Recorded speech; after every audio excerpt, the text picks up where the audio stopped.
എത്ര നല്ല മനുഷ്യനാ ഈ ഗഫൂർക്ക.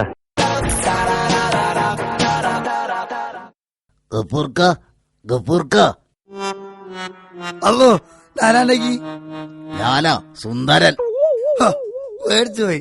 ഞമ്മള് പെട്ടെന്ന് വിചാരിച്ചു പല്ല ജിന്നോ സൈത്താനോ രാവിലെ തന്നെ കുളിച്ചു ഓർപ്പെട്ട് ഞമ്മള് വീട്ടിന് മുന്നിൽ വന്ന് നിൽക്കുകയാണെന്ന്. എന്താണ് മോനെ സുന്ദര?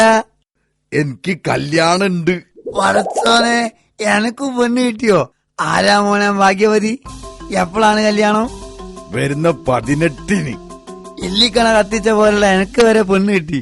എന്നിട്ടോ ഇക്കണ്ട കാലം മുഴുവനും പെണ്ണ് നോക്കി നടന്ന ഈ ഗഫൂറിനൊരു പെണ്ണ് കിട്ടിയില്ലല്ലോ സുന്ദര. ഇങ്ങള് ബ്രോക്കർ കുഞ്ഞപ്പനോട് കാര്യം പറയും ഗഫൂർക്ക. മൂപ്പരല്ലേ എനിക്ക് ഒപ്പിച്ചെന്ന്. ചില്ലറ ഇറക്കണം എന്നുള്ളൂ. ചില്ലറ ഇറക്കാനോ? ചങ്ക് കെട്ടൂലോ.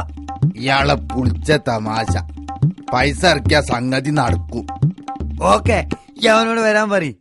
കല്യാണത്തിന് നമ്മൾ വന്നോളാം. ബ്രോക്കർ കുഞ്ഞപ്പൻ ഒരസാധ്യ സാധനം തന്നെ. സംഗതി പറഞ്ഞൊരു മാസം കൊണ്ട് പെണ്ണോ കെട്ടിച്ചല്ലേന്ന്.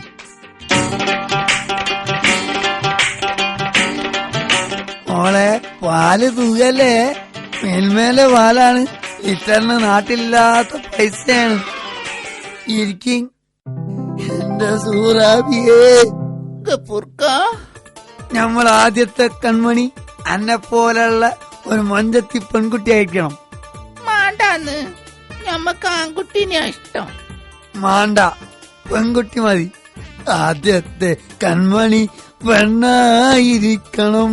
ഉമ്മയെ പോലെ ചിരിക്കണം. മുഖം അമ്പിളി പോലെ തിളങ്ങണം.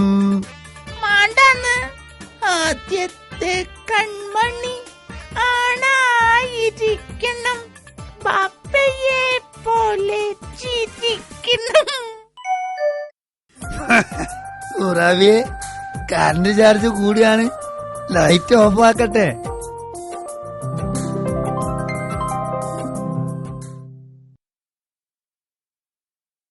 എന്നാലും വല്ലാത്ത ചതിയായിപ്പോയി.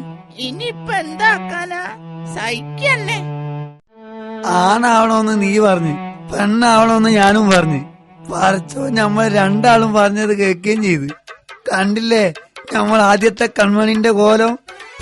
സാധനെ വെറുതെ മനുഷ്യനെ കളിയാക്കിയാലുണ്ടല്ലോ. ബാപ്പയാന്നൊന്നും ഞാൻ നോക്കൂല. നല്ല പിച്ച് വെച്ച് തരും. പിച്ച് പോയിന് അവിടുന്ന് കള്ള സൈത്താനെ.